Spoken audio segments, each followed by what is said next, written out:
obanga bali kitundu ku kibinja kibadde kikozesa boda okujonnyesa bannayuganda. Era poliisi etegeeza olunaku olwaleero ng'esinziira ku incident bw'oba ojjukira waliwo akatambi akabadde katambula ennyo ku mutimbagano. Abasajja baali ku pikipiki nga 7 awo ne basalako omu ku abakungu ba gavumenti ya Ethiopia wali ku embassy yaabwe e Kololo. Ne bamusalako oba ne bamuzingako ng'enjoga ennaku zino bweri, ne bamusambasamba okukakana nga baaga yalimu essimu, kompyuta n'ebirala ne babitwala. Poliisi yabaye netugamba nti waliwo yakwata. Olwaleero bategeeza nti omugatte gw'abantu kati 13 nga bammemba b'akabinja ako, naye ate ne pikipiki ze bakozesa nazo poliisi yamaze dda okuzi blacklistinga era kati bali mu kuziwenja okulaba nga bazibowa n'okulinnya abantu bano ku nfeete. Mu birala olunaku olwaleero mbadde ngoberera ebigenda maaso wali ku ddwaliro ekkulu e Mulago. Bwe tukitegeddeko nti pharmacies ezibadde zikolera mu ddwaliro lino kyaddaaki zimaze ne zivaayo oluvannyuma lwa directive eyaweereddwa ministry ey'ebyobulamu ng'eragira pharmacy zino ziveewo bunnambiro. Pharmacy gaba matundiro ga ddagala era nga wabaddewo ndoza pharmacies 2 mu ddwaliro within eddwaliro ly'e Mulago, nga kuno kubaddeko First Pharmacy ne pharmacy endala emanyiddwa nga Ecofarm. Kyaddaaki zanyuse eddoba zamaze dda okwamuka ekifo ky'e Mulago. Minisita avunaanyizibwa ku nsonga z'ebyobulamu bwe yavaayo Dr. Ruth Acheng n'aga nti temulina kubeerayo. Ajjukira nti guno si gwe gusoose directives ezifaanaganako bwe zityo nga zikolebwa.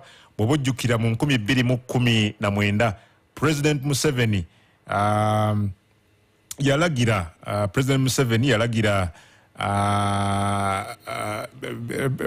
amatundiro g'obwannannyini okubeera nga gava mu public facilities, naye kino kyali kyaddamu era ndowooza n'amalwaliro ga gavumenti amangi pharmacies ezifaanaganako ng'obwezi tizibadde zikolerayo.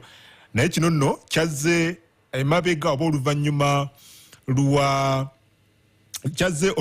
lw'okubeera nga emabega kawo katono mwami Byarugaba bw'oba omujjukira bulungi nga Byarugaba Baterana yabadde akulira eddwaliro ly'e Mulago, nakati yakyalikulira naye nga yayimirizibwamu kawo katono akakiiko akavunaanyizibwa ku nsonga z'ebyokulondoola ebyobulamu nga kano katula mu State House basobole okunoonyerezebwako ku nsonga era ezeekuusa ku kubeera nga waliwo ensimbi ezigambibwa nti zaabulankanyizibwa ku ddwaliro ly'e Mulago, naye ate n'ebintu ebiwererako ddala ebigambibwa nti biba tebitambula bulungi awo ku ddwaliro e Mulago. Era nga bwe nkutegeeza nti omusawo ono Dr. Baterana Byarugaba kakati ye yayimirizibwamu katono awo.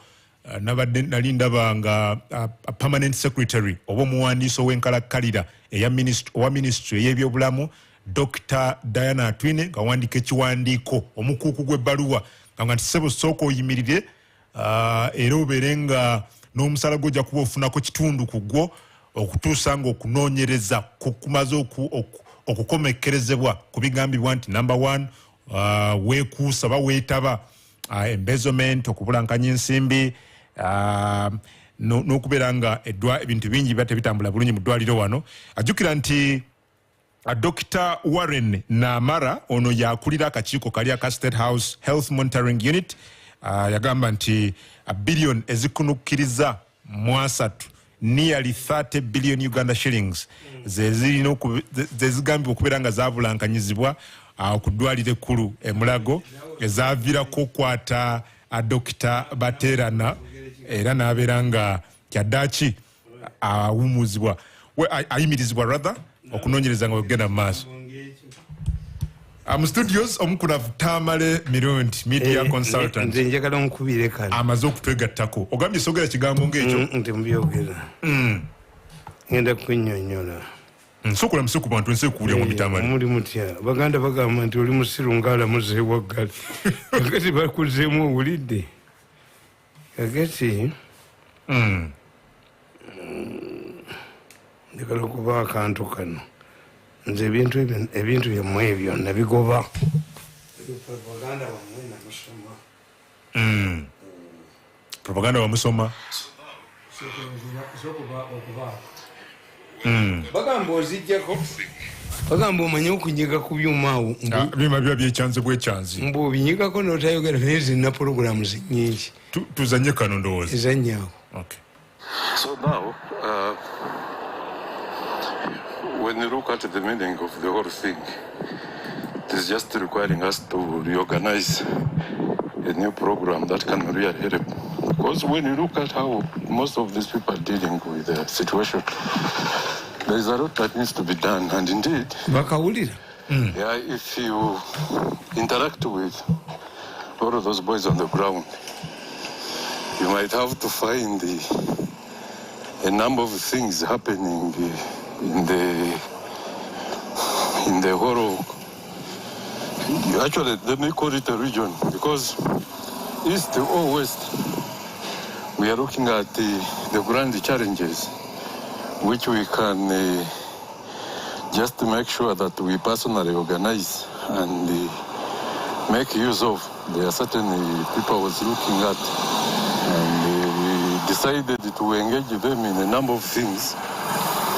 But now most of this information is leaked, and it was shared by people in undesirable contact.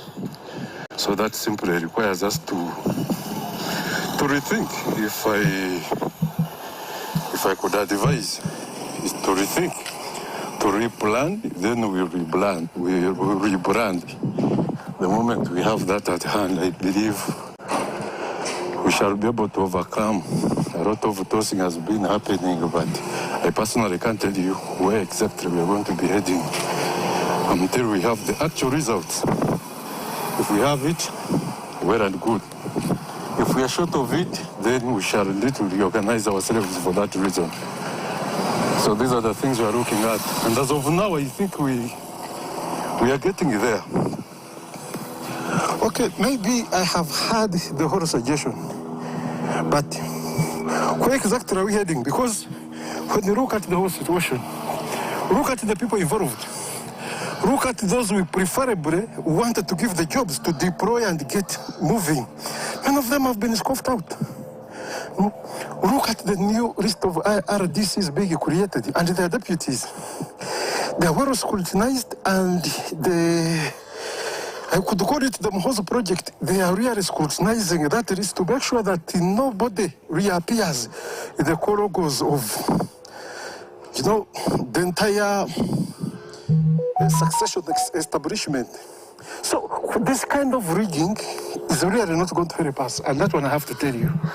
This kind of rigging is not going to help us until we decide. Actually, I could call it we decide, and we radically decide. Because looking at all options on the table,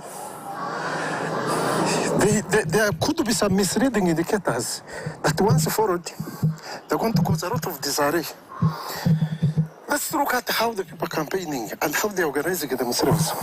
Kennedy, you try to observe how Tamale Mirundi is performing these days.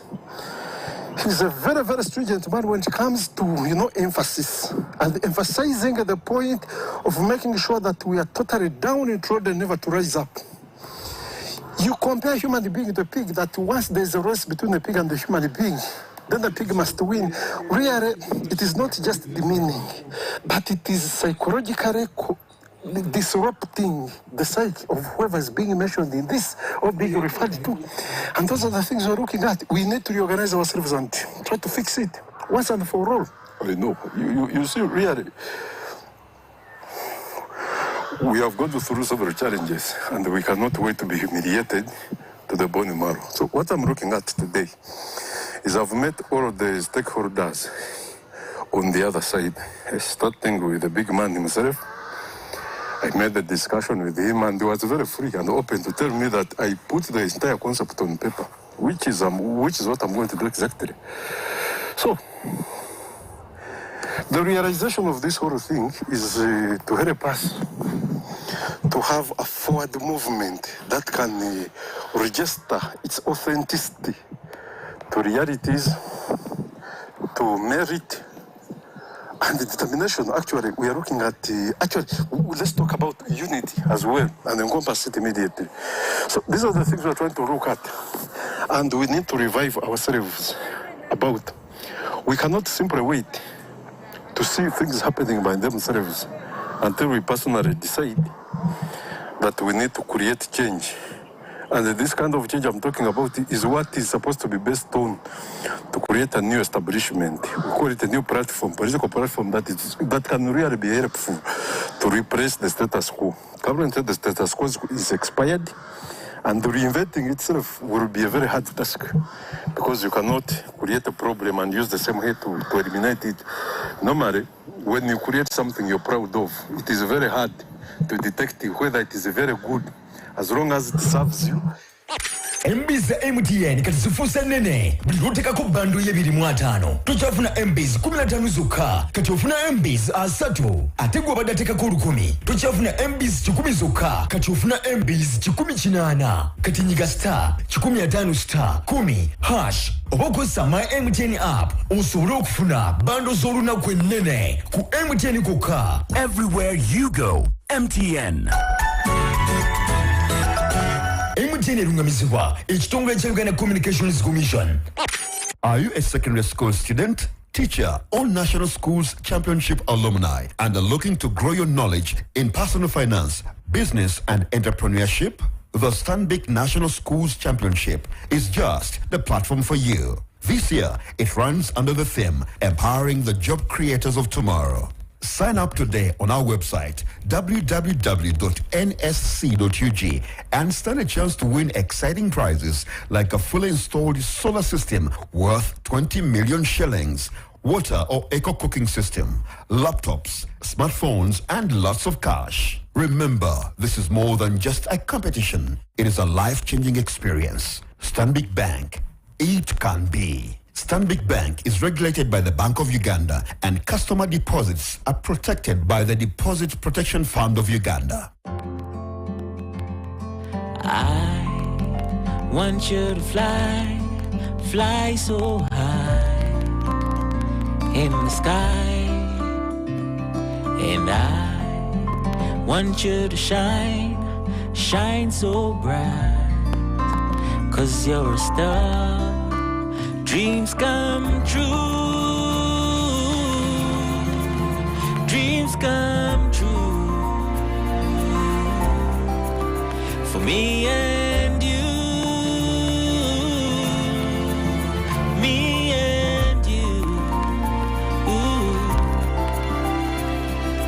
Every step you take, I'll hold your hand. I am here with you. Dreams come true.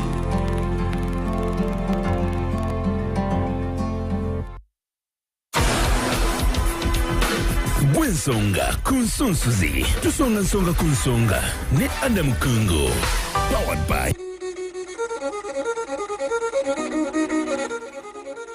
13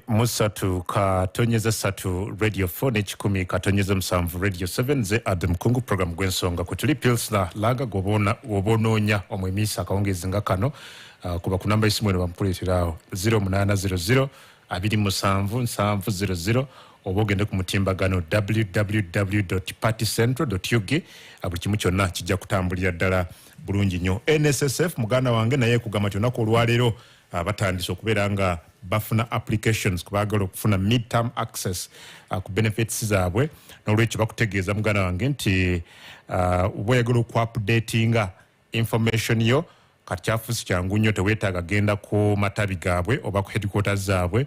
Kyolina okukola genda bugenzi ku mutimbagano,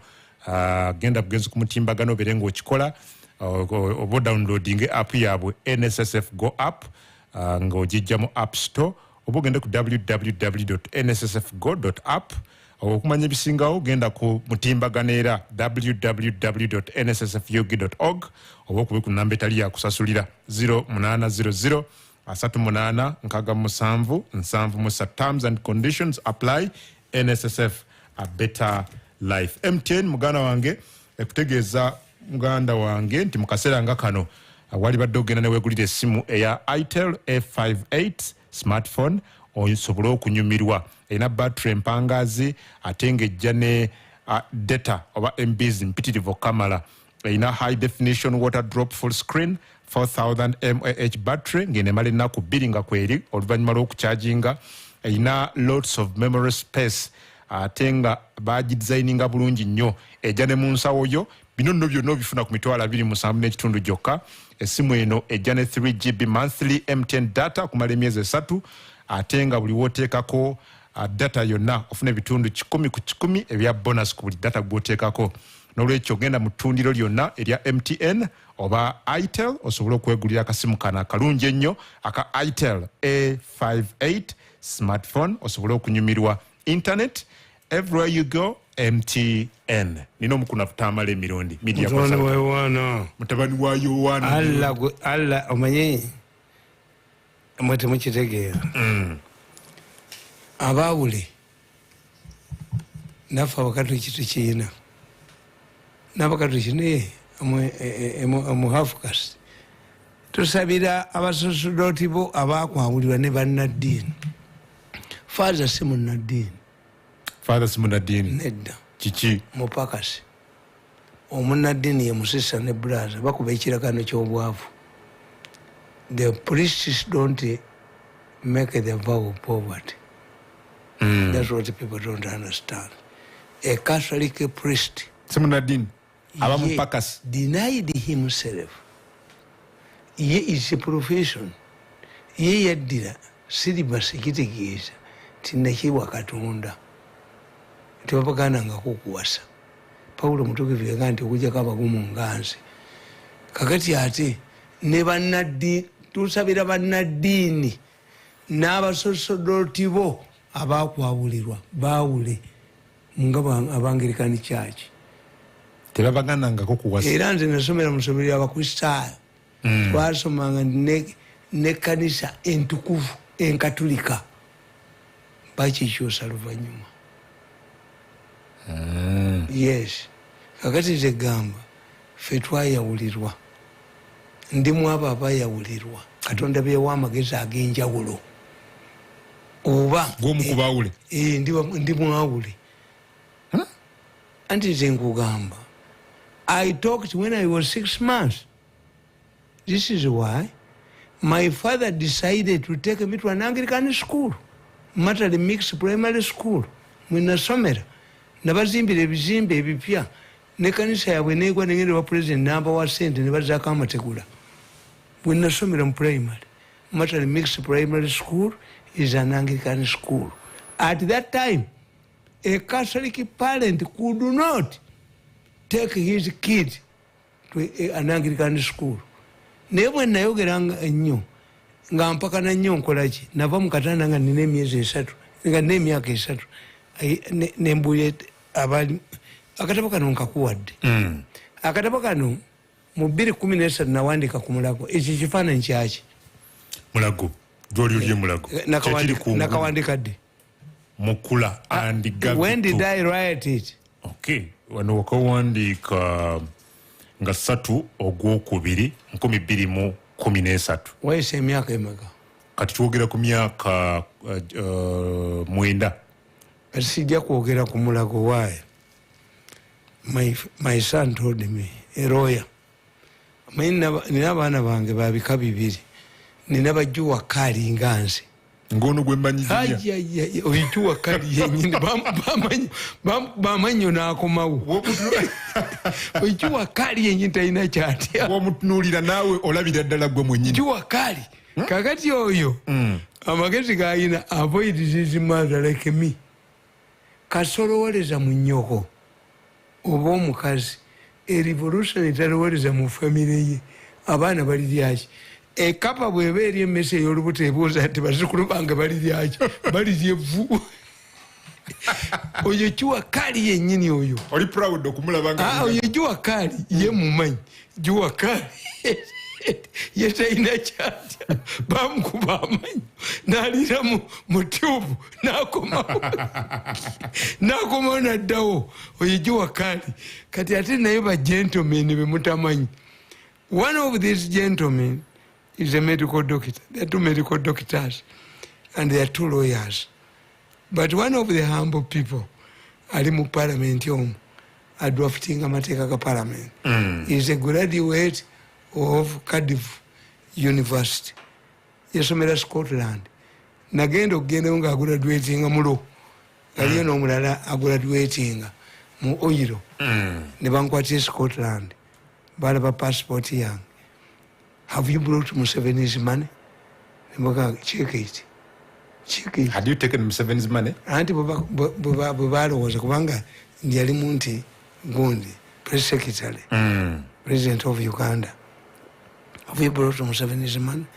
Do you have a pistol? You were stupid. No, Bavuma. Yes, you are stupid. I've not looked in my passport. This is my first time to travel. It's not.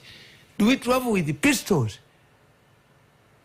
Nga kuchi. Anti ogenda return ticket. Am I Bavuma ni ku embassy? Somebody is asking me, you are a journalist. Do you have money? Do you have poor people? Do you have poor journalists in your country? To ask me that journalists in Uganda must be poor. Nebakanti akasajja kafumye omusajja tajja tuwa visa tiye jimpa. I'm an arrogant man, very arrogant. And you're proud? Very proud. Kwanza anti ngeze return ticket. The best you can do to me. Kakati nkugamba oyo yangambi. Nti ekintu bwe kibeera mu kooti kireke. Kakati ate yangamba n'ekigaana nti dadi obeera n'emmundu ebweru okuba buli kiramu olinza okuba nti. But if somebody has entered the perimeter wall by accident, abulira wange ekyo twagaana okukkiriza nakuba nti olulagala lwansuzaako ebweru nga luli wamuliraanwa lwenyenya bweru tinga nti oli awamba kikomera awalamba mukube sasi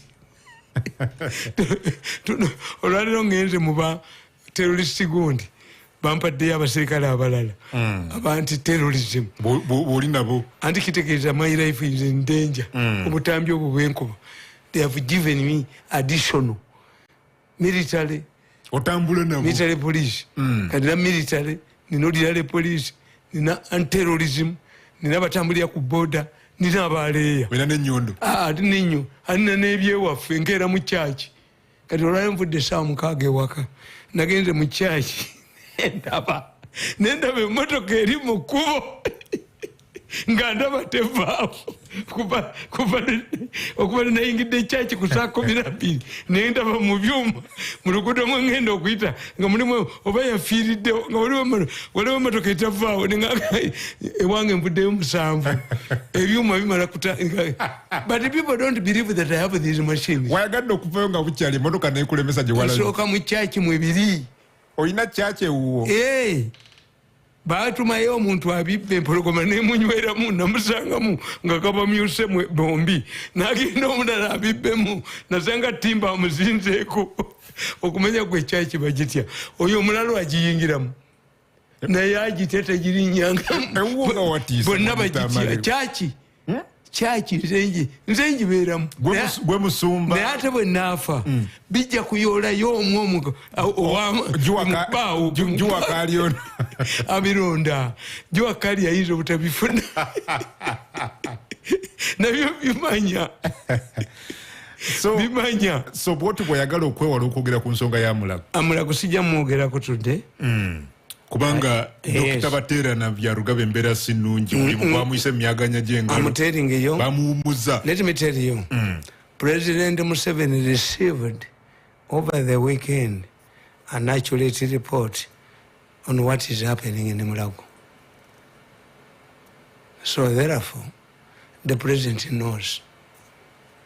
President received, in addition to missile reports, the President received an accurate report on what is happening in Mulago. So the President is aware. Nearly 30 billion shillings za misusing allegedly. Sagala bingiramu, let me tell you. Somebody must, sagala bingiramu, kubaka nkuboliza. What's the role of the Auditor General? Is Mulago a private company? No. How can this man accumulate? I respect togenda nnyo anti nkubuulira timmwe nkulizira akatabo kano bakaita mafia. Understand the mafia politics. You don't understand the mafias. You don't know.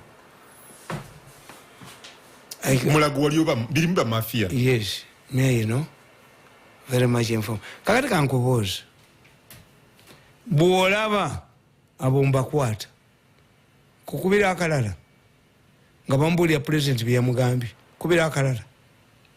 So me I know what is happening in Mulago, and that man will survive. Byarugaba will survive. Byarugaba will stay there. I'm telling you. Museveni is not a fool. Byarugaba will stay there. Kuba argument yabwe gamba tumutwale mu court abere dented. Mwenye ngenda nimba gamba some of these people omuntu atasoma political science ngati esoma psychology ngati esoma logic is stupid. Amitamale. Choga buli omuina okuba omugezi olina okubeera ngasoma logikinga wasoma. Psychology you study human behavior. Political science everything is political. In political science every decision is purposeful. Kakati bwogenda ku propaganda nganze kwenasoma ntegeera nti today if Russia in 14 days cannot overrun Ukraine tejja kikola. If Russia is overrunning Ukraine, there wouldn't be talks. Ebiva mu Russia, ebiri mu lutalo, 90% bifu. Bitufuna? Bifu. Mu propaganda batugamba, when there is a war, the truth is the first victim. Nabenvo gamba, ti omusajja bwakwata mukazi we, n'omusajja muloogi, nika ajagazaaki. Nika is the first victim. Jibasoko okujja muto wa Serwale. Damutulira? Kiddemu? Omusajja wakola atya? Bwakwatira mukazi we muloogi. Ayinza okwokya Nika. Nika gye basoose okujjamu yekulaajanira singa ebadde eyogera. Ti munnange, nze nange banzigyemu dda ndi wano mbalooga. Yes. Kakati tebabuulira ati bw'oba tewasoma psychology ne logic. Nti ebintu byammwe ebisinga obungi tebiri logical. That's what I love. Nti, do you believe, how do you learn Mulago? When you are learning Mulago, it means Mulago afuna sente mu budget. Zituukira wa? Mulago must have a structure, an accountant, a cashier, an internal auditor. Yes. Kakati Ne president yawa directive 2019 ndichi private facilities zonna zive mu government facilities. How come nti Eco Farm, Fast Pharmacy zali zaddayo zavuddeyo mu yavayo ku lwa I have a letter from the president telling this man to retain the man argued. Sagala biyingira. I know why. My son told me, and I respect him. One of the lawyers who yali mu parliament. Okay. Kasangamba ekintu. That one law musajja mukulu oyasomera Bulaaya. N'omulala ali mu America. Dokita. Ono ali wano musirise Dokita Mirundi musirise. Ye tebamumanyi nnyo. Musajja musirise. Jua kali ye mwagala muyita abiriga bakadde bakibona ya abiriga. Oyo wange yenyini bwoya bwotulya Tamale Mirundi Junior we wakali ogambye bakadde oyo sikimanyangako nti mu Uganda mulimu ebifo ebifaanana bwe biti naye Akamwesi shopping mall ekinaze kubanga waliwo buli kimu kye weetaaga. Balina supermarket omuli buli kintu, zibanka, restaurant and bars, children's park ne swimming pool ko n'awasambirwa omupiira. Balina gardens awakolerwa emikolo, washing bay, sauna ne gym ate nga parking eri bakasitoma nga ziddala. Akamwesi shopping mall esangibwa Kyebando Gayaza Road kilomita emu yokka nga wakava ku roundabout yokka Leerwe. Tukulireko ku note 759 953 note 4 oba note 772 note 8 886.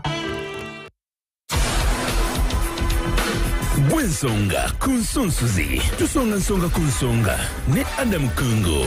Powered by Success Motors. Walk in, drive out.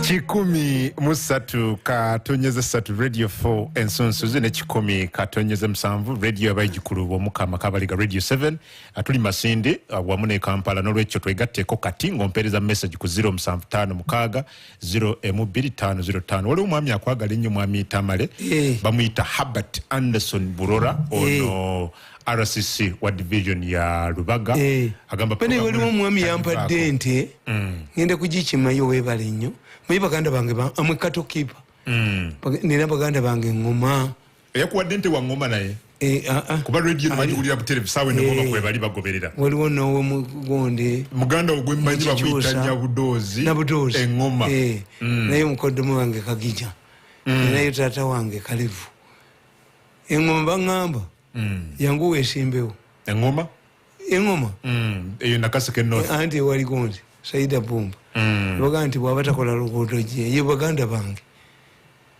bampente ate ne baje nanyiiza omuko kajinya wasa mukazi wankima namunyiiza yaje wakange nti yazaala nemutwala nga kiyana kirungi nnyo nemugaa nkikuweemu sente naga nti gomanyi ekitegeeza nti evudde ku faamu ya Mirundi okubeera ewange nali mpatekedde pulezidenti ampe sente kuli faamu y'amaanyi ewaffe kitaffe yaleka nayogera square miles taata waffe yaleka yiika 706 Mirundi yaleka yiika 706 gyeziri zikyaliyo eri office I've been telling my brother tojja kugoba basenze kijjajjaffe yagaba n'ettaka ne bakitaffe ne balitukumira ne batunda kuli batunda kati ate ffe tulina kukola education na bizimbe kyobulaba nti ono mukazi n'abakooba bagoba oli omukyala Museveni yateekawo compensation fund omuganda ayina ettaka lya mayiro you see the problem Museveni has done yalitunudde ku Zimbabwe n'atunuulira ne South Africa. Uganda is unique. Zimbabwe abazungu bajja ba settlers tebagenda kuvaayo. Those were colonies. For us we are a protectorate. Tewali banzungu kyeyateeka wano. No. That's why Uganda area komenda yivasa bagitemako. Ffe baatukuumanga gadeni ya kulimiramu. We are lucky. Kati endagano y'olwenda yava kuki? Endagano y'olwenda if somebody goes mu motoka yange doza tekalimu mulimu akatabo kankubuulira ti endagano y'olwenda mu 1200 AD 1200 in England waliyo bannannyini ttaka nga nabo batulugunya abantu baabwe nga abawano mu Buganda. Kakati what happened? The Industrial Revolution bakola bwe bati. One, Abangereza bazuula ebirombe mu Latin America. Naye nga ebirombe ebyo n'okulima yemwanyi n'okukola ki?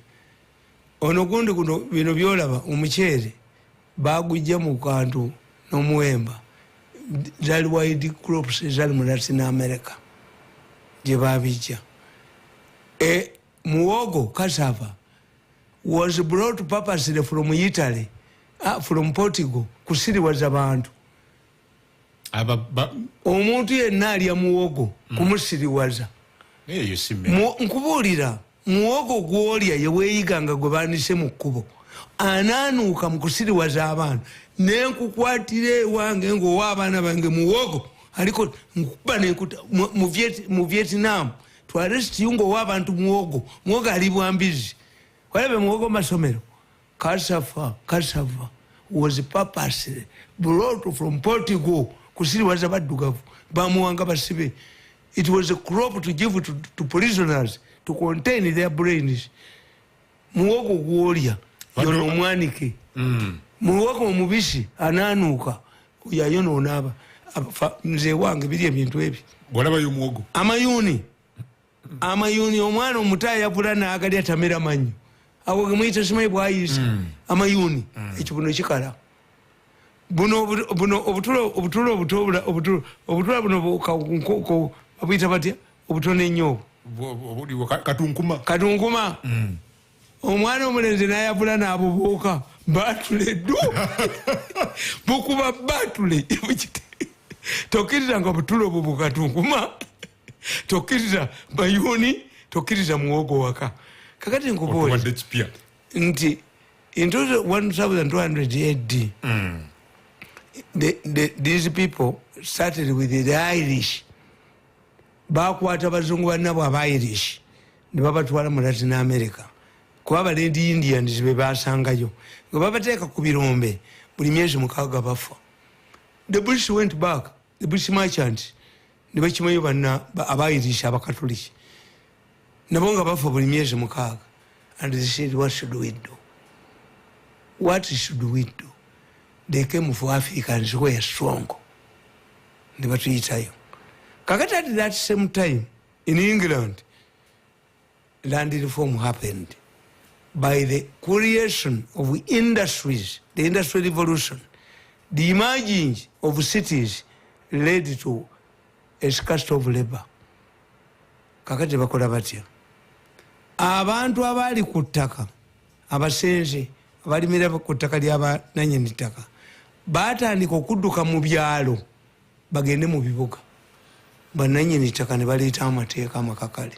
One, the first time we catch you living in the land as a serf to go to the towns, we amputate you omukono tukutema. Bwe tukwata ogwokubiri tutema ogwokubiri ogwokusatu tulina gy'olaga tukuttirawo. Abasenze ne bagamba nti musaaga manyi buli lwokola ekintu tough measures you also create tough measures. That's why for me people think ngambye omukyalo yampadde abantu terrorism akumanyi programu agiwulira ntumidde ne mugamba nti don't do like Kalikula.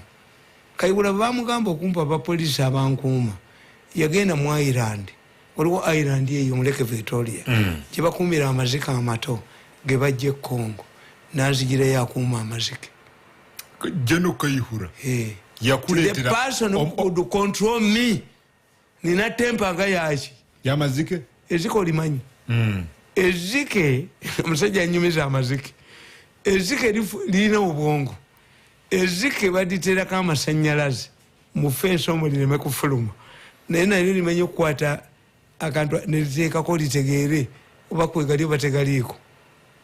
The man explained they came yava mazike ne mugamba omukyala nti I'm a gentleman, don't educate me on how omusirikale tayinza kukwata nti avaako emabega akutte emundu nti omusirikale wanga ayoza emmotoka nti omusirikale n'atwala abaana bange ku ssomero nga yesu kulufiiza omwana we simubuuzizza wakiri I contributed a dozen. Omusirikale naye muntu so Kayihura yakuleetera kuma mazike okusobola okontrolinga tempa ate naye yagenda okugenda whoever comes to my home avaayo tayagala kuvaayo the way I treat my people kubanga mbamanyi the ambassadors ti omuntu gweyenda gwokolaga naye bana ba state house batalina public relations ti omuntu abavuddemu if my house girl says tubayita ba domestic assistance police language bwaga nti Mirundi yali abafu bagamba wategeera nafumbayo emmere people will believe kakati abasenze bakola black revolt tuyita black revolt ne bakwata lipo ne batema bananyini ttaka ba ne badukira ku masengere fili ko batwala bananyini ttaka Buganda Land Board ne bagitema mu England. After they settled it down, a delegation from Ukraine and a delegation from Russia sat down. Yes. A delegation from the serfs and a delegation of the landlords sat down after the Black Revolt in 1200 AD in England. Well, how did they agree? One, we have agreed you are people like us. You are no longer serfs. Let us sit in a meeting. They agreed.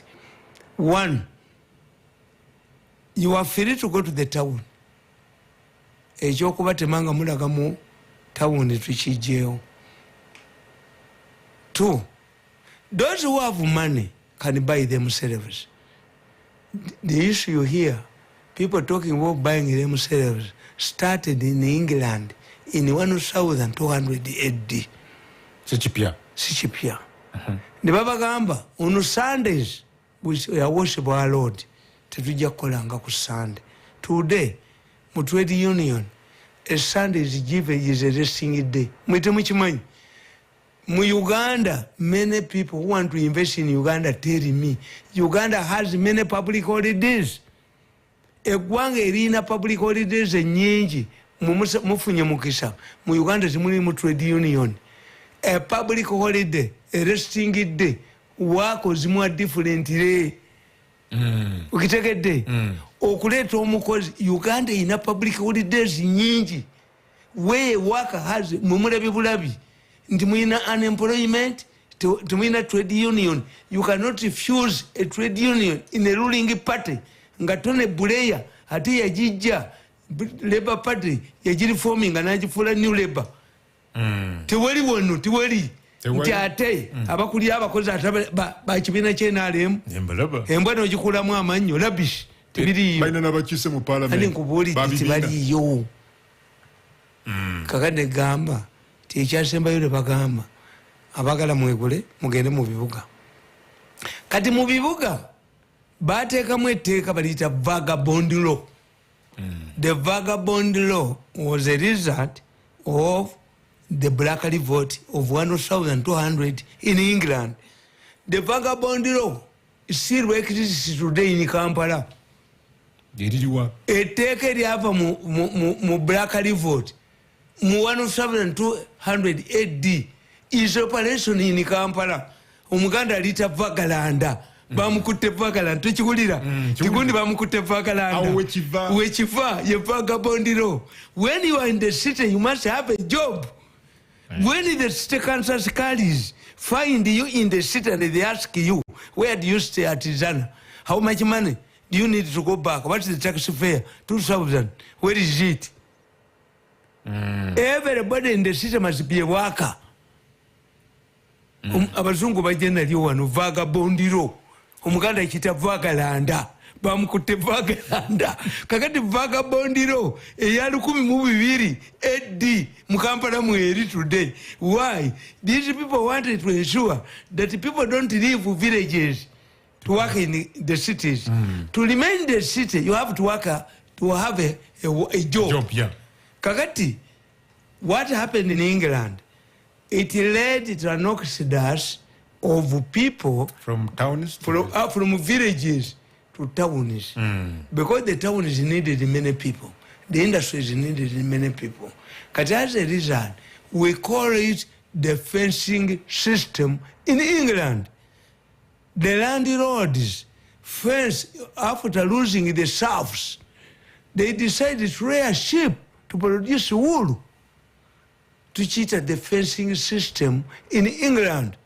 Kati chobalaba nti abazungu bwe bajja wano abangereza ettaka baaligaba abaami 100 bafuna square miles 8 nga baagala okufuna era ekyo bakiyita magana chata.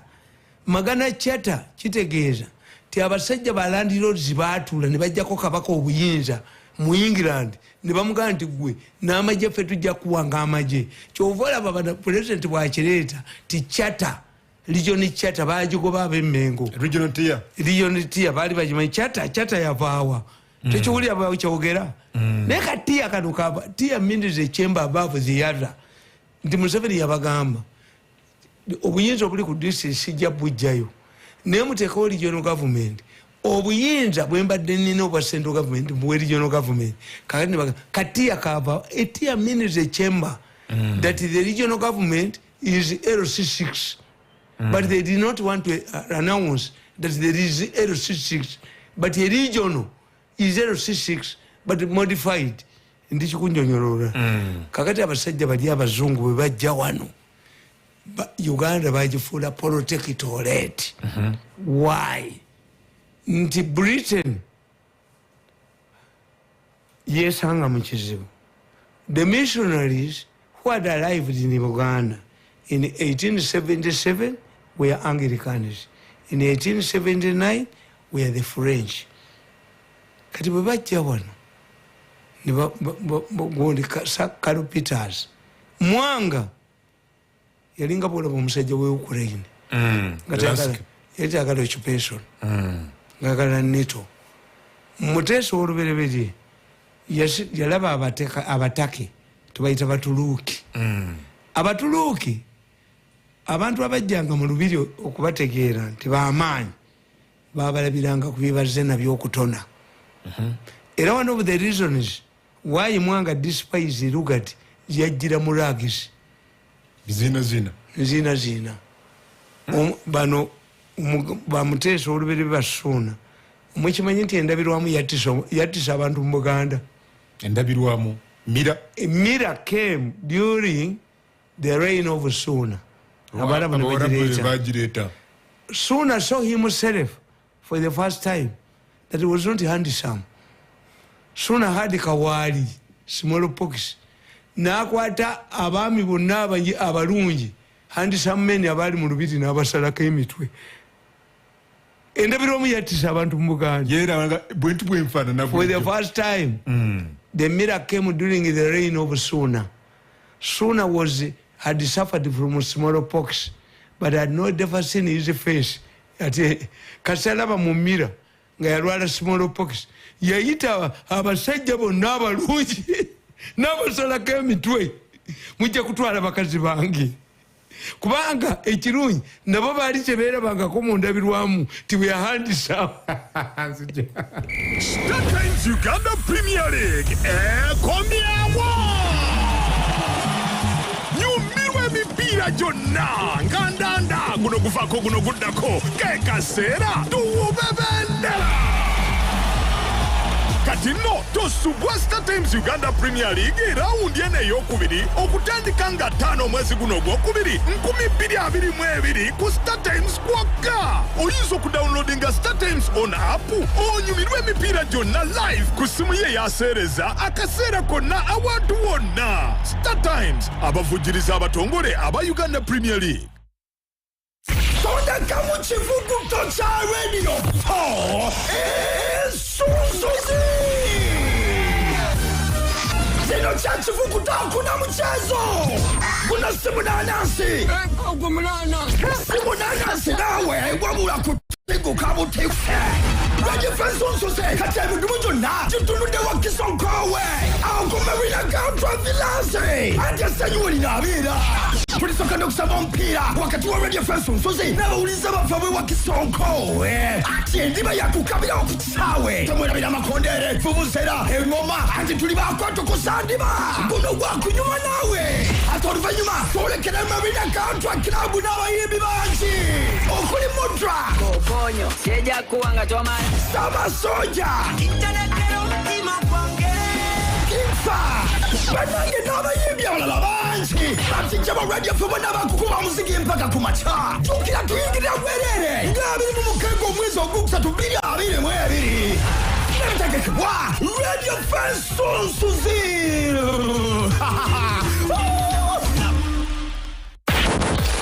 Radio 4, top of the hour. Putting you with hits every day. The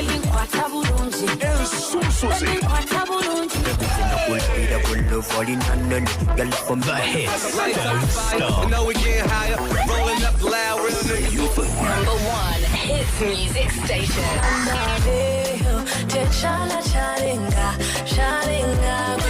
You're listening to Radio 4. Radio 4. Radio 4. 103.3 FM. The hits don't stop. It is 8 p.m. The time check on Radio 4 is powered by Stanbic Bank. Stanbic Bank. It can B. Stanbic Bank is regulated by the Bank of Uganda, and customer deposits are protected by the Deposit Protection Fund. Gwensonga kunsunsuzi tusonga nsonga kunsonga ne Adam Kungo. Chikumi musatu ka tonyeze satu Radio 4 ensunsuzi nze Adam Kungo dakiika eri emu yokka yeekagana essaawa emu rather essaawa ebbiri ez'akawungeezi konaku olwaleero njagala kutegeeza Airtel ekugamba muganda wange nti kakati osobola okubeera ng'onyumirwa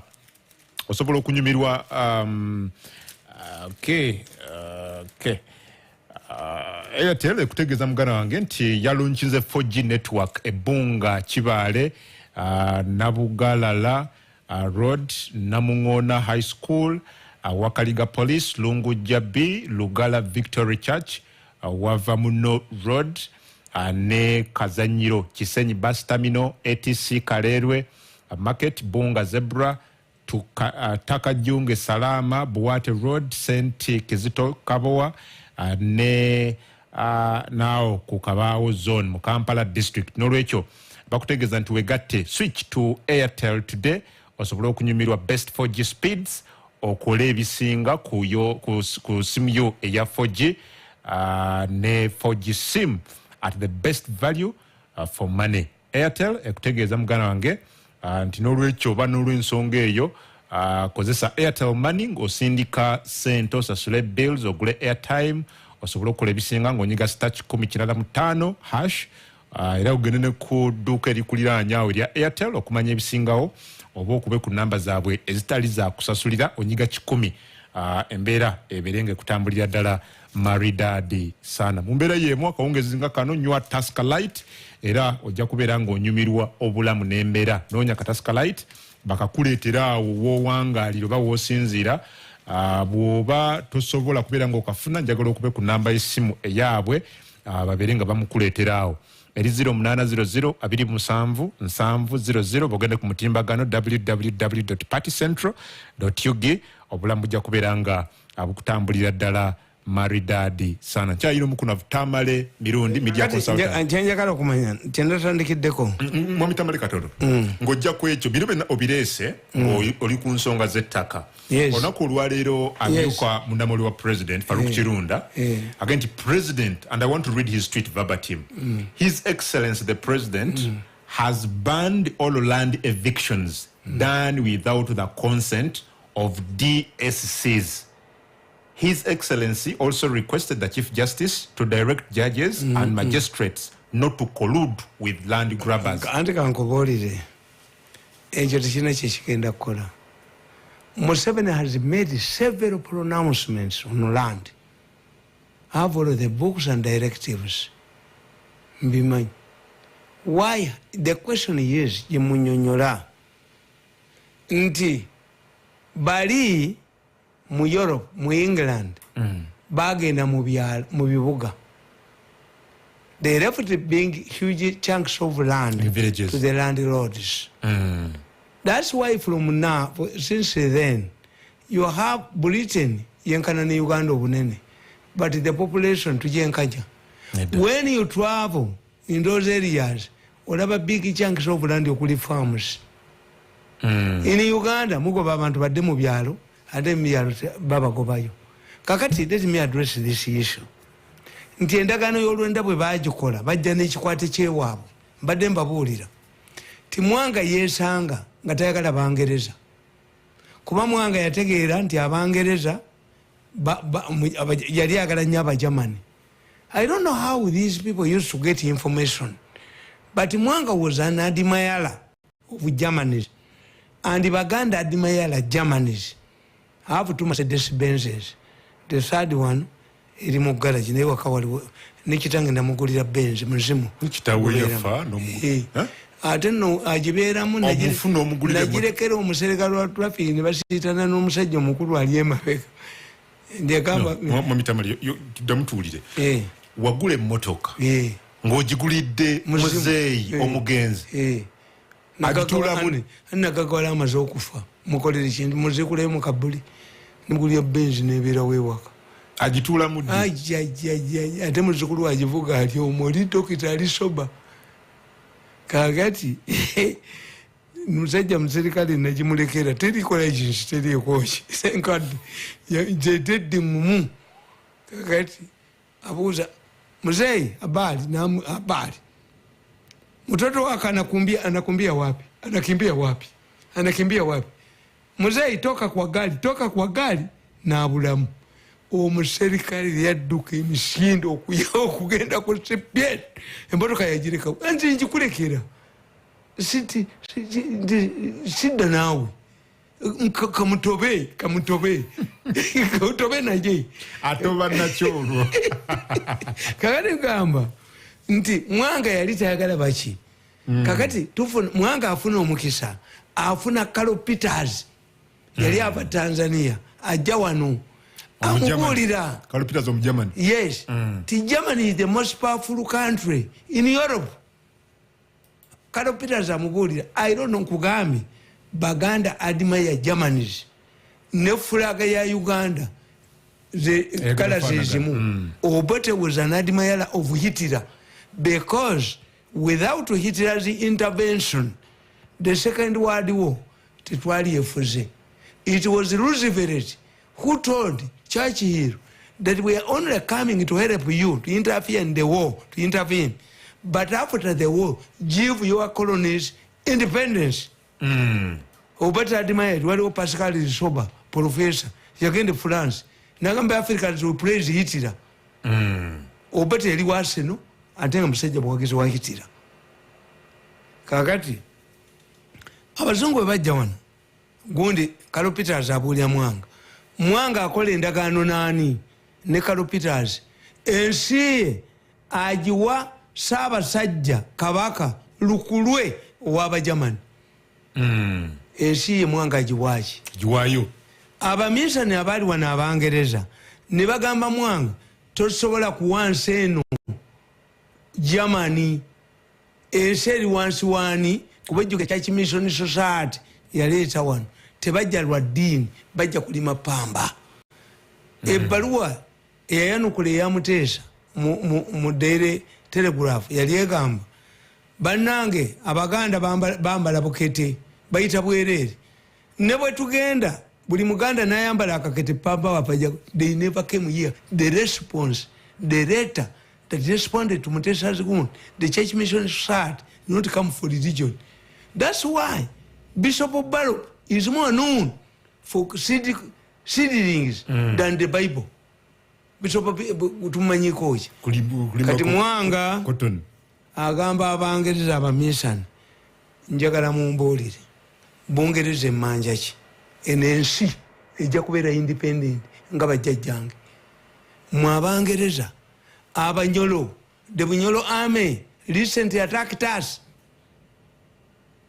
Captain Uganda was not around, but Stokes was around. There was also Mzungu on Lake Victoria with the soldiers. When we appealed to the police, what did they give? We had to confront the Bunyolo army on our own.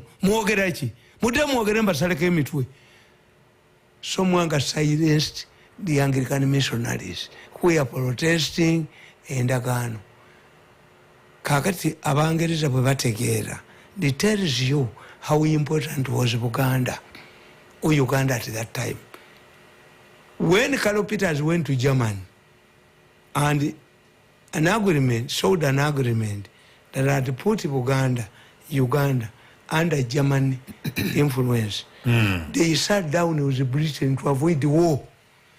Britain and Germany were going to war over Uganda. What did they do? They decided to swap. The British surrendered the Heligoland Island that were full of oil. And as a result, after swapping, it tells you how important Uganda was valued at that time. So the British bought Uganda. Unlike other colonies, the British ensi Uganda bagulangule. They swapped Uganda ne bagigulamu Abajamani ne bababwamu. It is the Heligoland Heligoland Treaty. The Heligoland Islands zisangibwa mu North Sea. Britain yes mafuta up to today. It is ekyokubiri ndi bwe twali mu Second World War.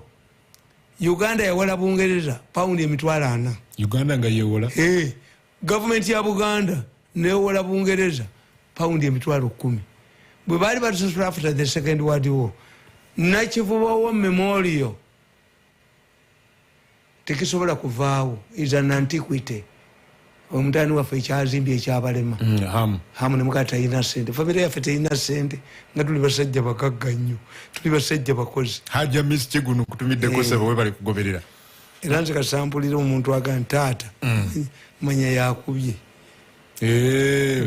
abasamu bali hambo nnyo ku bakadde baabwe very hambo kakati Buganda yo bagiwaamu kisaawe kyewankulukuku kale imagine the British after the Second World War tebatuwa byakulwanyisa Uganda government bajiwa nakivuba Second War Memorial mizanyo ne Buganda ne bajiwaki nakivubo yes wankulukuku yes era in fact mwembe wunya nti tubadde wano munno olupapula lwa munno mwe nali nkolera mu 84 lwakostingako kyekafa ng'ettiimu ezimu ziri Mbale ettiimu ezimu ziri Bugembe ettiimu ezimu ziri Kakyeka ebisaawe byalagawo where did the bisaawe go tell me where did the bisaawe go Kakyeka ebya hostinga nga sekafa bisere Mbale waliwo ne baatukuba ennakivuba banna Kenya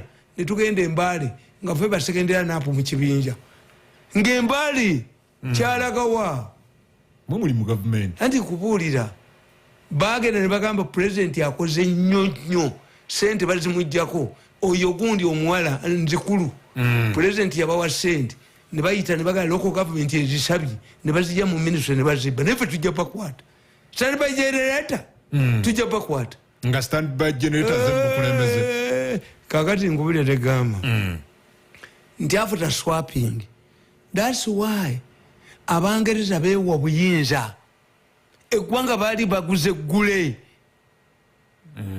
Sahale Johnston 1894 najja nakola endagaano y'olwenda Sahale Johnston akugamba yawandikira mukazi wa Kabaluwa musome ekitabo kyange 5 bya Buganda from 1894 to 66 nakawandika akatabo Tusa bulungi mu Buganda Abaganda bagezi nnyo banyaniriza bulungi endagaano y'olwenda yali mu Luswayiri ejijja mu Luzungu n'ekireka all of the Baganda Luchiko members were speaking Swahili Baganda were Swahili speakers a man like me I speak Swahili mwe kibaganya abantu okulukaka Oluswahili simanyi kati twetaaga basomesa emitwalo 5 n'ekitundu kubanga curriculum mpya mukyusa muti amateeka g'omupiira watali balifiri namwenedo munoonyenye ebyenjigiriza miyingo abantu bano bajja kubakutte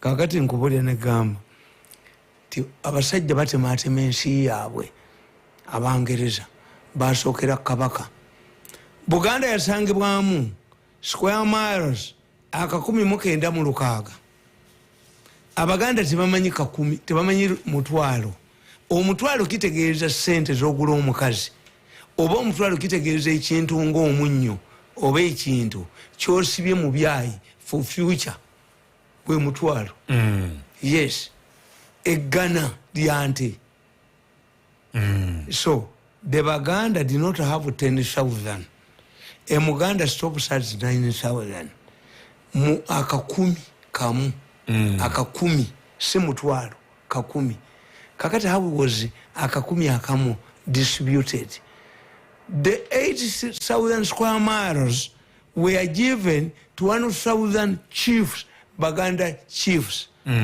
why these people the Bazungu sought that these were going to be capitalists buli omu aweereddwa square miles meka 8 zabalema okukuba nga balina abasaveya nga banazirima balina mu Buganda at that time temwali mu bantu. What was the population of Buganda? Bali bameka ebiseera ebyo. In 1958 babala abantu Buganda nga bali miliyoni 4.5 naye nga miliyoni 4.5 nga abantu 6,000 si Baganda. The population was very small. Bali bapimira ku kyali England titukole ba landlords abadira ne balundya kendiga tubawe bano buli omusu kwa ya miles 8 ensefuke ya productive. Kakati the problem tekyasakise project failed. Why? Muganda could not cultivate wa munne Muganda munne. Kakati as a result era Baganda bakugamba nga abaami ensikoteri ya mwami ensigalewo. Kakati abasenze kwe kusenza aka abasenze. It failed. This project of allocating 8,000 square miles, almost half. Kuba abami olukumi project yalema. Why? They were not workers. Baganda were not willing to work. This sentence kuba square miles omunana zababula. This is how my grandfather benefited. Tomusajja bali bamwita kiddukanya nga naye afunye. My grandfather converted from Islam to Catholicism naye afune. Kuba yali amaze okutegeera nti abasiraamu babawadde square miles 24 nga baziwadde Nuhu Mbogo omulangira omusiraamu. Jjajjange n'amanya nti bano ebyaka tajja and he took a decision and he benefited. That's why I tell you my father left years lusambu mu nkaaga jjajja fe yakaba n'ettaka ddene. We were supposed to be eddimu yali akubye eddimu mayiro ye mukwana gwe namuga kiddukanya nti why eyo eddimu ogenda kubeerayo otya twali badde ba myalo. Naye kale my grandfather predicted ti omwana wange ono omuto Mirundi yamuleka wa myaka 4. Omwana wange ono omuto Mirundi muwadde okumpi n'ekibuga Kaliisizo kubanga oluguudo olwo olulaga Tanzania lulikula and it is developed. Yes. Okay. What my grandfather predicted era daamu y'amazzi siri bbiri emu eri Namagoma endala abazungu bagireka mu ttaka lyaffe ate nze manyi bweri ne bakulu bange tebamanyi bweri. Abazungu bapimanga amazzi amalungi gali waffe kati nze ndinawo. Wali mu kitundu kyo? Anti nze nabeera nnyo waka nga bo bagenze. Era bwenjogera ebintu ebimu bo tebabimanyi. Kakati amuteeringiyo nti olunaana lwakola ki? Kakati ne bagamba nti square miles 94 ziweebwe ekkanisa 3 ezisangiddwa mu Buganda. Ekkanisa 3 temuzitegeera. The Catholics had 2 churches. The Mirundi Fathers. The British brought the Mirundi Fathers ab'ensambya to tell Ugandans that they are also Catholics in England. Era bo baali bamanyi singa Benich wanukoba omukazi yali asomedde Namiryango fa amasomero gaabwe tugamanyi. Kati nze nga manye Obukatuliki nti ba Verona Fathers bali ba Italy Northern Uganda bali Kalamweja. Kakati ba White Fathers bebeerubaga be bannannyini nsi. Ba Miruhiru b'ensambya bakristaayo bo baki Bangereza. Kyobulaba Kereziya yafuna emirundi emeka? 2. Era Miruhiru tafuga lubaga. Erubaga oyina kubeera White Fathers. You people, you don't know. Kakati kakugulu bamuwadde square miles 24. Ekkanisa 3 baziwadde square miles 94. Abaami 100 babawadde. Kabaka yasigaza mayiro 3.5 zokka. Namasole bamuwadde. Kati what does it mean that Museveni is fighting? Museveni kyalwana nakyo awekiva. When it comes to land reforms, who are you not going to fight? When it comes to land reforms, Museveni is fighting formidable forces. Mayanja is fighting formidable forces. Kanisa. You are going to fight the church. In Namirembe, in Nakasero, waliyo ekibinja ky'ababbi. Ekitundu ettaka. Nabaga nti kyakyabusiizo nolenne musi yaabwe. Museveni gwe bafeze n'abawa ssente. Batunze ettaka lya omanye ekyakubya Ntagali. batunda ettaka ly'Entebbe erya Anglican Church 70 billion. Ntaka lyagenda okubira ku akaunti nga bazimubyeko nagende wa Museveni nawaaba kumuleetera omukazi. I predicted nayogera ttaka likyagenda kumalako. Ekiyambye Luwalira ettaka terifugibwa Namirembe. Ani alifuga? Ettaka the equivalent of Buganda Land Board eri Nakasero. Era ne bwokebera olwaleero genda Emmengo awe bakubye ekibaati kumpi kutuukira ddala ku kanisa ya Namirembe Watunde. I'm telling you. Atujja bawaabira. Why?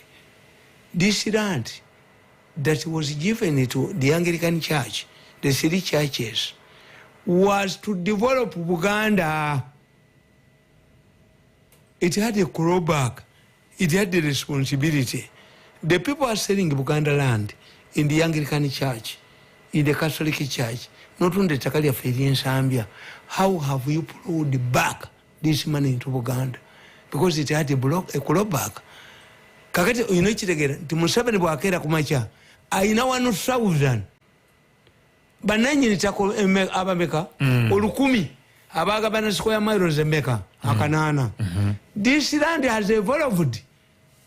The people who acquired that land bavu kati abana babwe banyu omwengere balitunda. So Museveni, when Museveni talks about Mairo land, ngaisa abantu 10 abalina Mairo land olukaga baba banyankole baligula dda. Land has been transferred to other people. Maybe ganti olukaga baba mawanga malanga si Baganda. Yes. Kubanga Abaganda wo bategeera bayina ebintu bibiri. Mukyusa mukikyusa. What does it mean? Mukyusa kitegeeza the Mairo land owner in Kikyusa yali mukyusa. Siye mwami wa Kabaka. Muwangala mukiwangala. Ekyo kikutegeeza ekyalo kya Muwangala. Mulumba mukirumba. Abami ba Kabaka bali ba mirundi egi. Omwami wa Kabaka ono, omwami chief is not the land owner. Omwami ono w'ekyalo.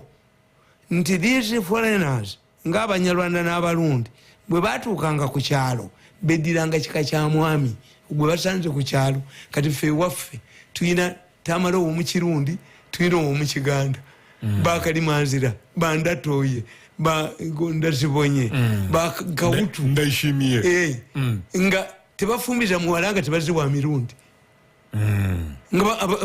Nga abatwa vuma mutani wa Kalimanzira olabe. Yes. Ate bo baali basaza amagezi abasajja abo.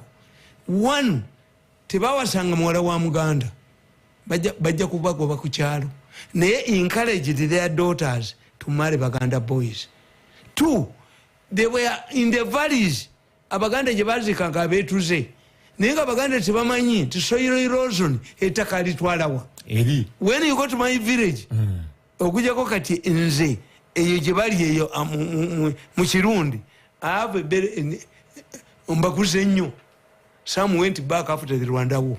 Say bought mbakuze buguzi. Sekubajja mu bujja nti babibanja mbagula buguzi. Naye nga eyo ye wali emwanye ez'amaanyi. The Baganda settled in Waggulu ng'eri batyayo. These ones because they were humble. Mbabuya ne mbagamba nti Baganda are not accommodative. But the people who came here were accommodative. Tunuli omusajja nga Kirenga. Waliwo Mulenga ne Kirenga. Nyamihana. Mulenga yali Roya. Ne Kirenga yali Roya. Kirenga w'emitiyana. Yeetuma Sserwadda.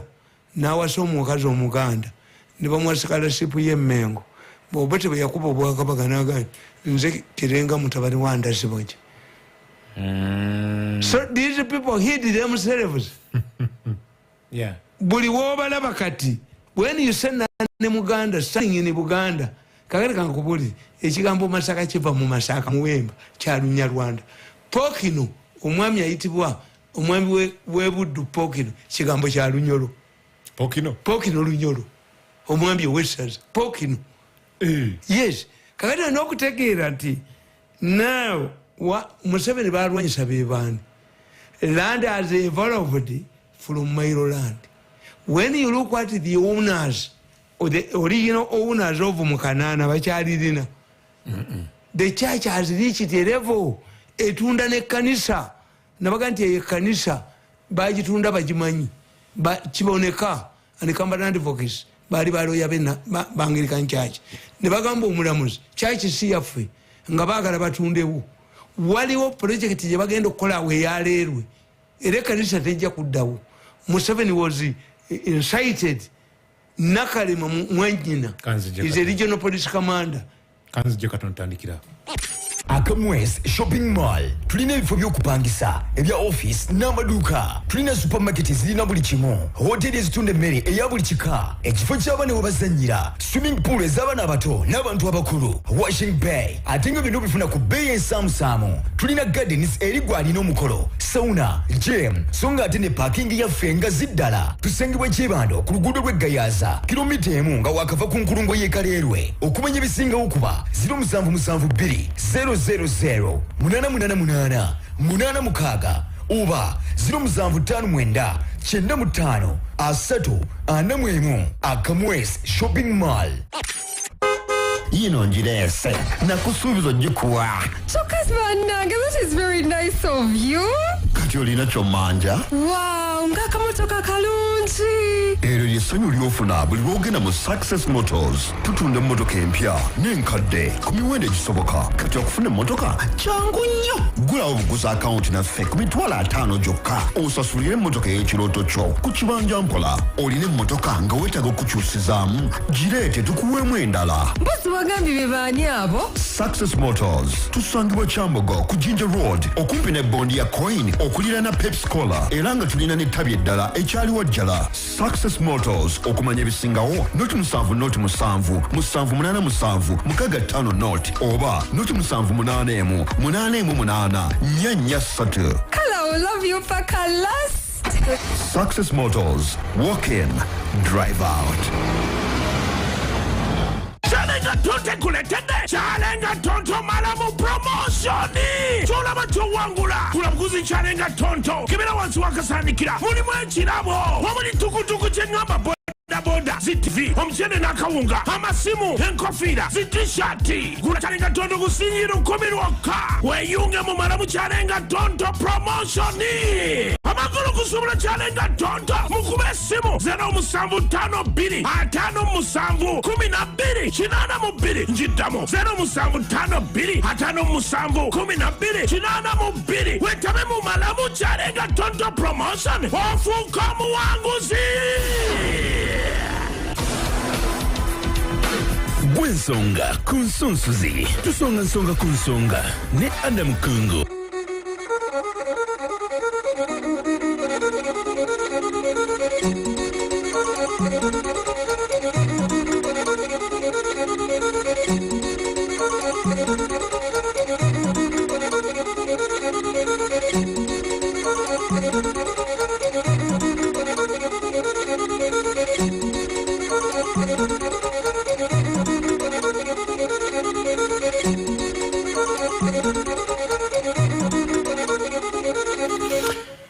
Chikumi musatu katonyeza satu Radio 4 ensonsuzi ne chikumi katonyeza musanvu Radio 7 radio abajikulu bomukama kabalega.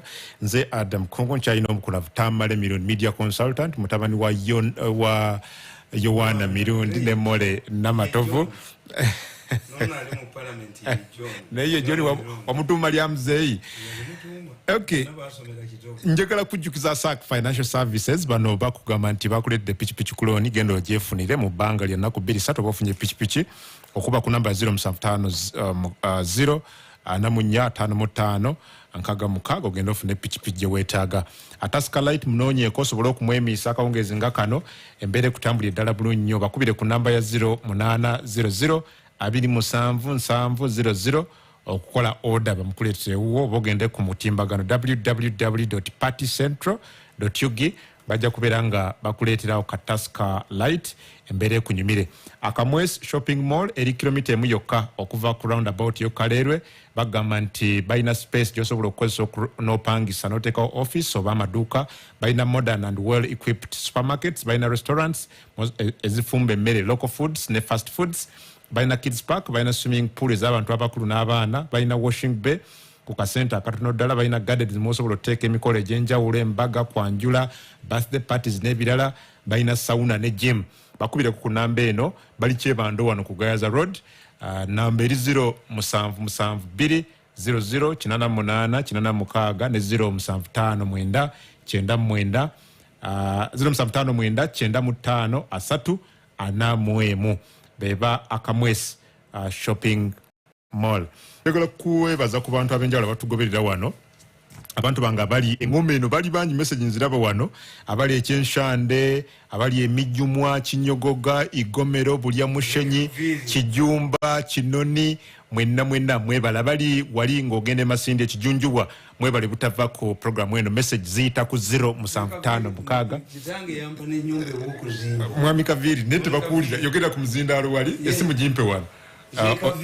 Mzee Kaviri yampa n'obw'okuzimba engoma era ngenda kuzimba yakuwa side kyawo kuba ku luguudo ate kumpi ne tawuni. Ndimuta bagenda ne bamuyoola abajinga bali bagala mubba koki abagamba kampite mutabani wange ngenda okutuuka eruweero nga bamutadde ku kooti. Kaviri ndyani Mirundi ate yamuzaala ati. You see, when you success has many, for us who have many parents, when people come to me, in fact, I can tell you, many people don't know my tribe.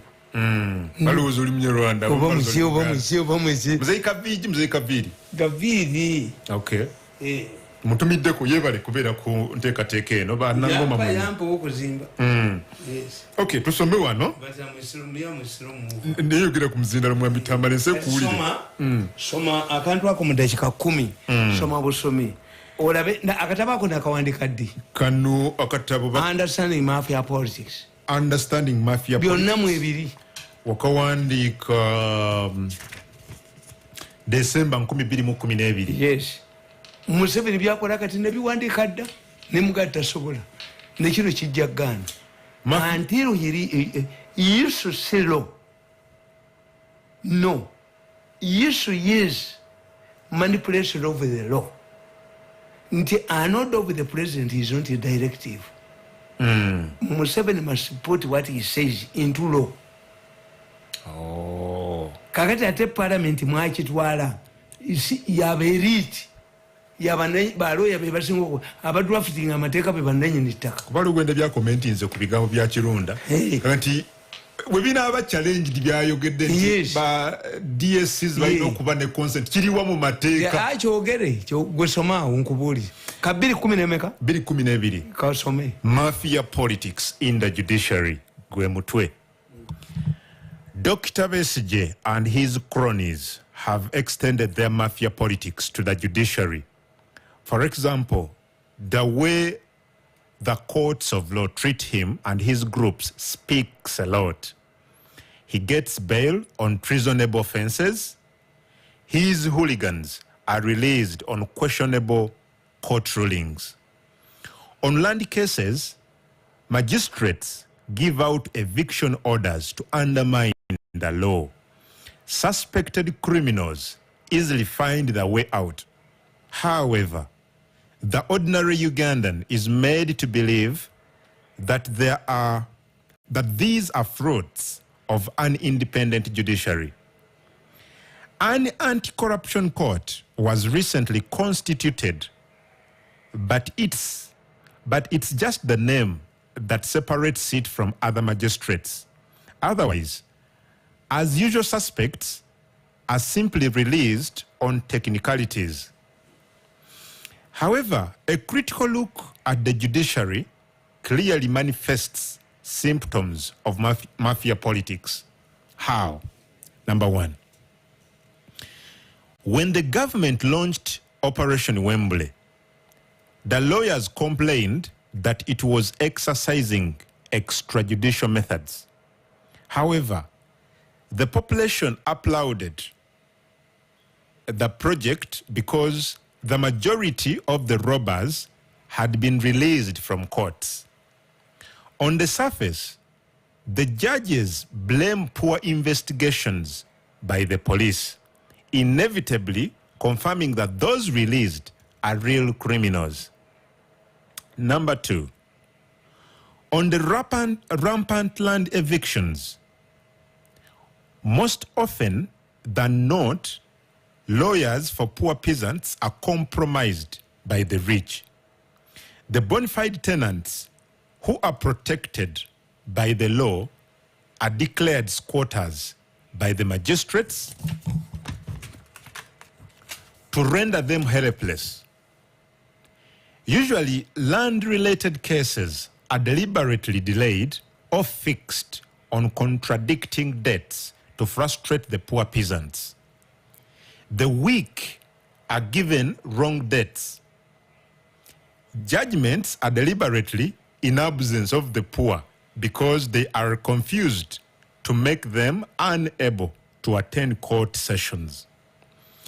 When the president appointed Ida Nantaba as Minister of State for Lands, her nomination was blocked because the key players in land grabbing and evictions had agents in Parliament. When she sprang into action, the landlords panicked. They accused her of flouting court orders. These also launched a 60-member lawyer team to counter her. This is typical mafia politics in action. 1, why try to make the public believe that the courts are capable of solving land disputes? 2, so that land grabbers get favorable judgments against the peasants because they are not represented. If the peasants could afford lawyers, meaning they are not represented in court, how come that these judgments come from courts? How will the 60-lawyer team solve the corruption problem? Will they also give the judges and magistrates money to win these cases because lawyers are not judges?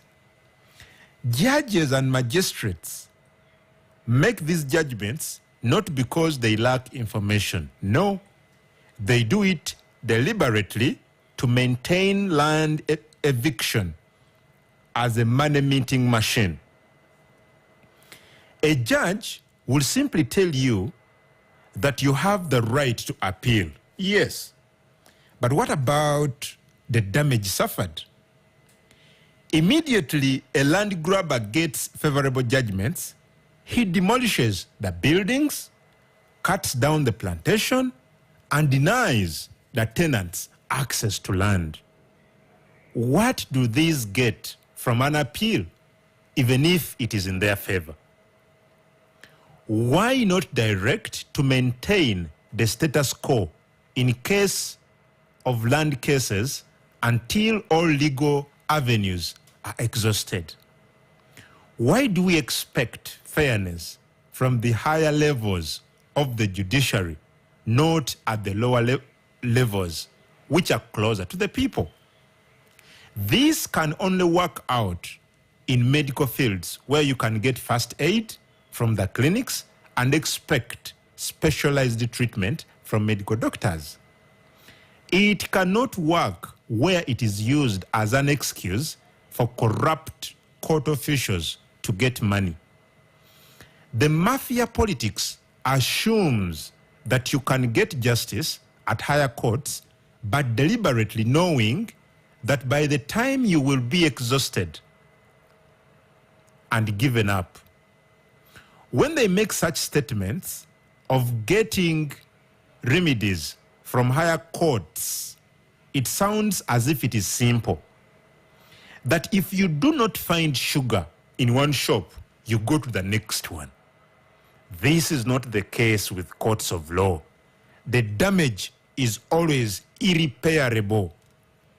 Take an example of the Nambole estates. Early last year, 2012 in brackets, land land grabbers plotted to steal it. It's a prime land of 2 square miles in the metropolitan city. It also has a stone quarry with high quality stones. Through the so-called privatization units, the grabbers pretended that they were interested in refurbishing Mandela National Stadium at Nambole, and to make it profitable, just the usual tricks they play before grabbing a property. They quickly raised 300 million shillings and 3 billion was put at stake. The stadium management received a manager from the privatization unit, apparently fronted by the land grabbers, to apply mafia politics by hoodwinking Ugandans with fake stories of modernizing the structure. This is the language the mafias use. Newspapers were hired to publish negative articles about Nambole. Graphics were published, but to only show the stadium and not the whole 2 square miles of land and what had caused the Nambole problems. The way things operate these days, once you welcome the privatization units to your place, it opens out a floodgate for the grabbing exercise. It is not surprising that Pioneer Bus Company owners rented space at Nambole. This is how mafias work. In case of grabbing, such a company will claim right of first priority over that space and more. They will parade themselves as the current users and demand first priority consideration. Mafia politics survives on deception and lies. However, the lies must be packaged. The thieves must be wrapped in a sheep's skin. They should be seen by the public as if their intervention is intended to make the project better for the benefit of all Ugandans. These thieves are like a medical doctor who practices cannibalism. He is not easy to detect.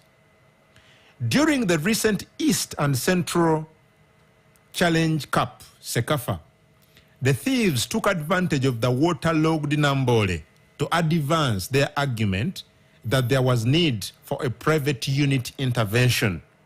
However, those using mafia politics don't reveal these factors below. The factors are here. Kazije obulango katono nnyo nzije ntandikira.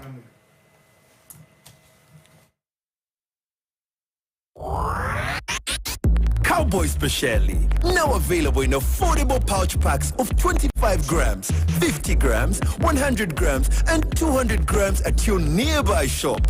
Cook delicious meals with Cowboy, a product of Bidco Uganda Limited.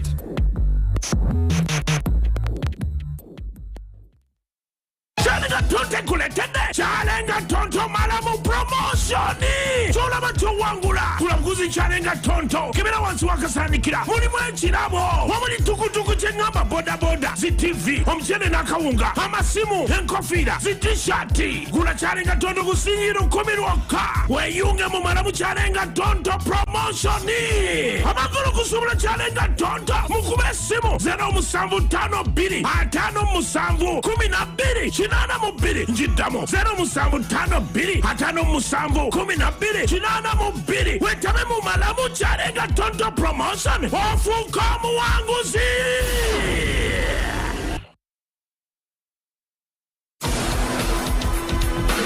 Gwensonga kunsunsuzi tusonga nsonga kunsonga ne Adam Kungo.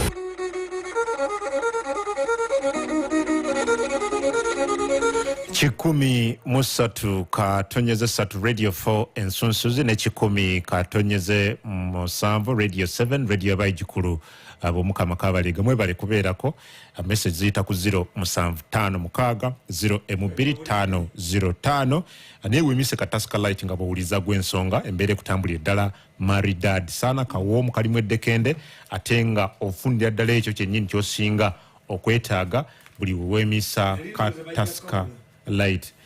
Message brother bakubire kuba kunambe no okole order bamukuletere 0800 bogende ku mutimbagano www.partycentral.ug embere tambule bulungi tunyonyole fune ku bantu wa mitambo okiraba nkubulidde ne gamba nti the issue is not law, the law is adequate, but a judge will tell you first of all we agenda okuwabwa ino gula lawyer.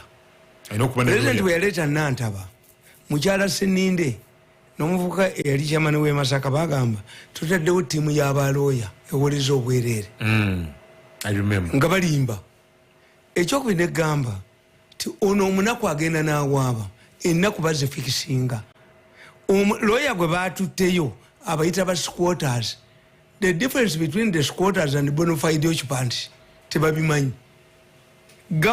Kubanga olina okumanya who buys land in Uganda. The person who buys in Uganda is for sale. Yes. Is for the chola akasajja kabukidde bakafunyafunyitza olwaliro basudiro bani neketonda. Because they don't know. If you want to buy government land, what do? You're right. First of all, you identify the land because they don't advertise this land. Then you identify the land that belongs to government. The land commission writes to the owners, the current owners. If they give you a right of no objection, you buy the land. Ekitegeeza katonda nti ntaganda yabba ettaka.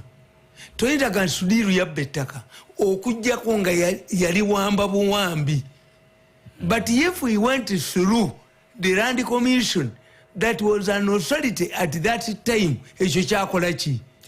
Kyagwa. Kubanga nabagamba nti okufera okunziba.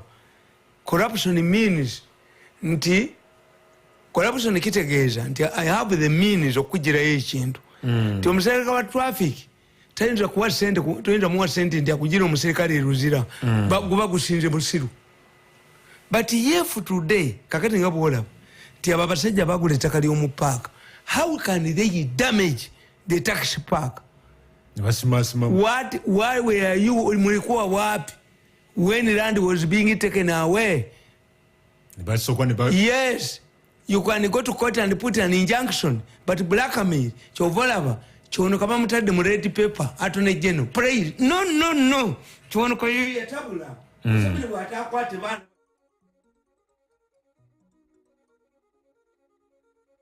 the Museveni cannot work.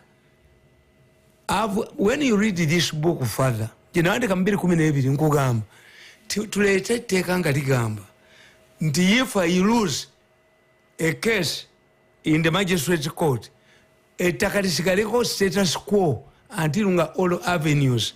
Naye omulamuzi agamba you are free to appeal. Olumu ne judgment, you appeal against a judgment. A magistrate cannot give a judgment. Waliwo omusango gwemanyi guli Kabale.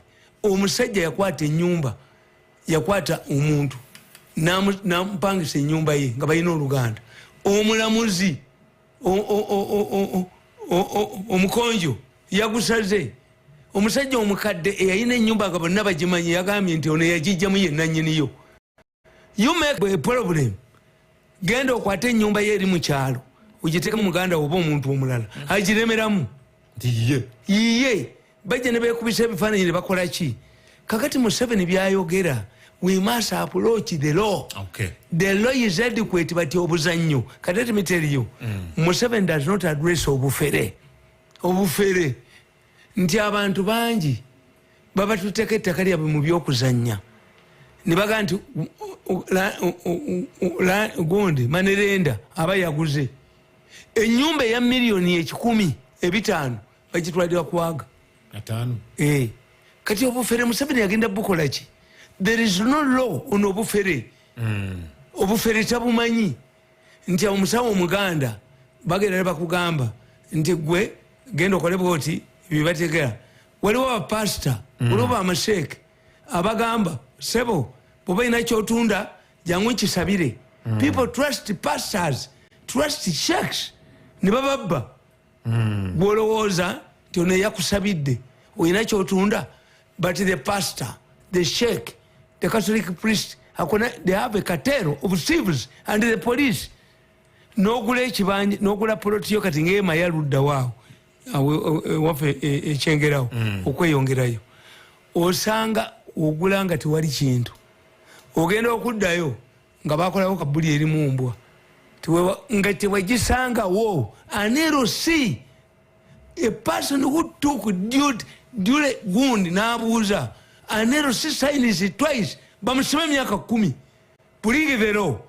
anero see person who signs twice ku jurisdiction omanyi nti abeero saabamu tebasayininga bwabwe kakati oyo omusajja gundi kankubuulire omusajja ono Mayanja minister ayina sente Mayanja ayina sente n'abako batamumye sente permanent secretary tamumye sente sente Mayanja singa Museveni nakimukubira wodda waziri wa minister yes anti ompadde sente banzitire ki nze nagaana okudda mu gavumenti bampa obutwe emirundi 5 bankuba ne bakuba mama wange Museveni yamuwaaki akwate obukadde 10 abuleete waffe nga nfudde 0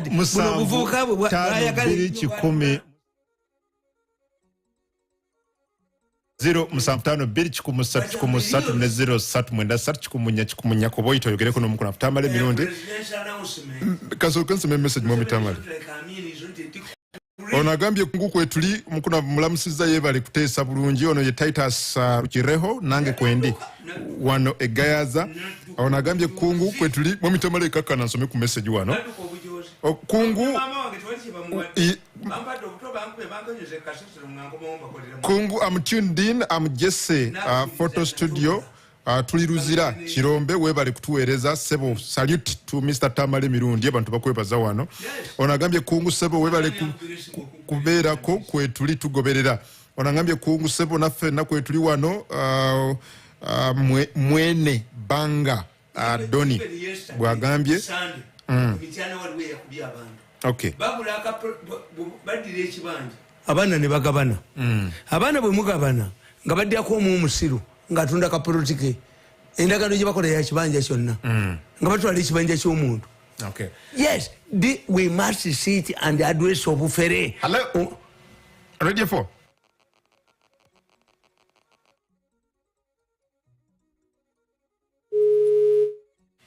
onagambye kungu sebo we bali kuweereza kwetuli mbadde nsaba amagezi nina okay webale nnyo nali mu kirokole saba amagezi onagambye hello Mr. Kungu nkulamusiza nze Stephen ku Mawanda Road n'omukunavu tumwagala nnyo natte nange ndi wa standby generator nange mwagala nnyo okay webale onagamba kungu nsaba mwami Tamale Mirundi atwebalize mukwano gwe President Museveni okutujjukira ffe abathodox nawa ba bishop baffe motoka waddenga babadde tebatambuza bigere kati twagala bwa minister Yoyiro Julius bwagambye anti ba minister abasodoksi abasinga obungi mulimu gundi Sekikubo mulimu ba MP mulimu Sekikubo ne Nantaba Sekikubo MP kakati ekyokubiri president abawe emmotoka namini yagabira bannaddiini emmotoka mobilization munnaddiini tayinza kutambuza bigere.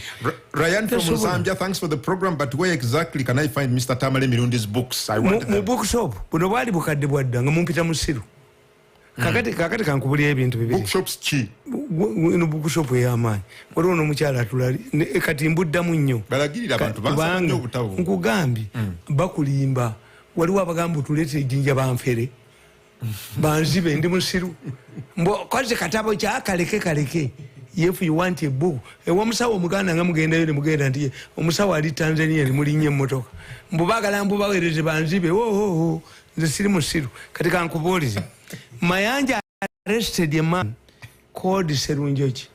Serunjoji is a veteran, but during the war, before the war, Serunjoji was a businessman. Gaine dukali amanya inani bialan. nengoye ezisinga obungi zebatwala mu nsiko zaali za Sserunjoki. Sserunjoki mukazi w'omu baamutwala bajaasi b'Obote akomyewo nga Sserutaluwe. Sserunjoki abadde eyambisa erinnya lya Museveni yali aladisi n'akuba amayumba g'abantu. Mayanja yamukutte. Abali eruweero yonna Museveni yalwanira babala bannannyini ttaka. Problem ya eviction is Chembuza. I hear when I was in the State House, I used to ask them, dignity in him is very important.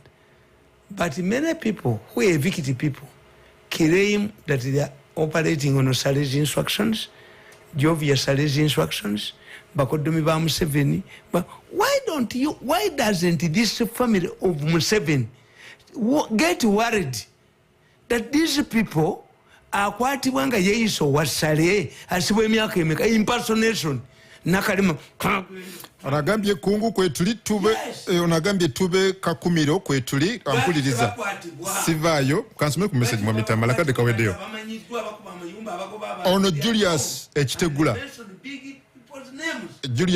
ntumbudde onagambye kungu kwetuli masindi yonna kikutte tuwuliza mukuna Tamale Mirundi Professor Tamale Sebwebale kuweereza nze ahimbisibwe ndi hoima John Bosco Mtungo zone nagambye kwetuli tugoberera webale John Bosco Radio for Bene Bunga kwetuli. Thanks Mr. Tamale and the presenter. I like your show. I always tune in. On which church priest or okay webale nyo onagambye I would like to pray with Tamale at his church from his home. Osofia Ali Masindi. Mama Mole House of Spencers. No, tuned in from no yumukwano kwa jitia. Ono juwa kali. Ya toya hatia nyota jiyingiramu. Tosaba n'abagoberezi balala. Nabajitia. Nenze bwe nagenda. Bajja kulonda wana abeera wana. Nze nasoma namasazi diguli. Olaba nkola.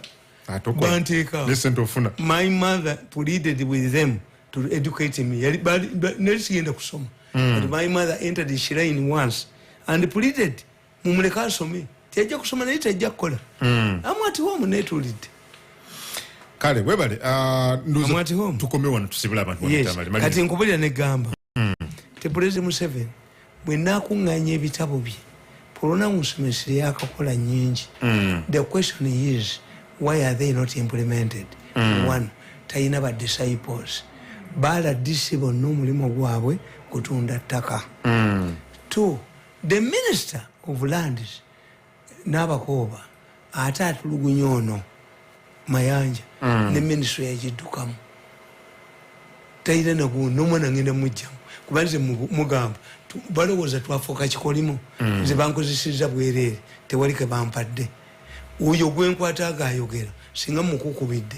President yakwata billion 5 nazimba naziremera. Buli kintu kyange kyonna nenkuba enkufiira yaziremera. Erishi Mirundi is a nuclear bomb. Mama wange yambuuza fundamental question.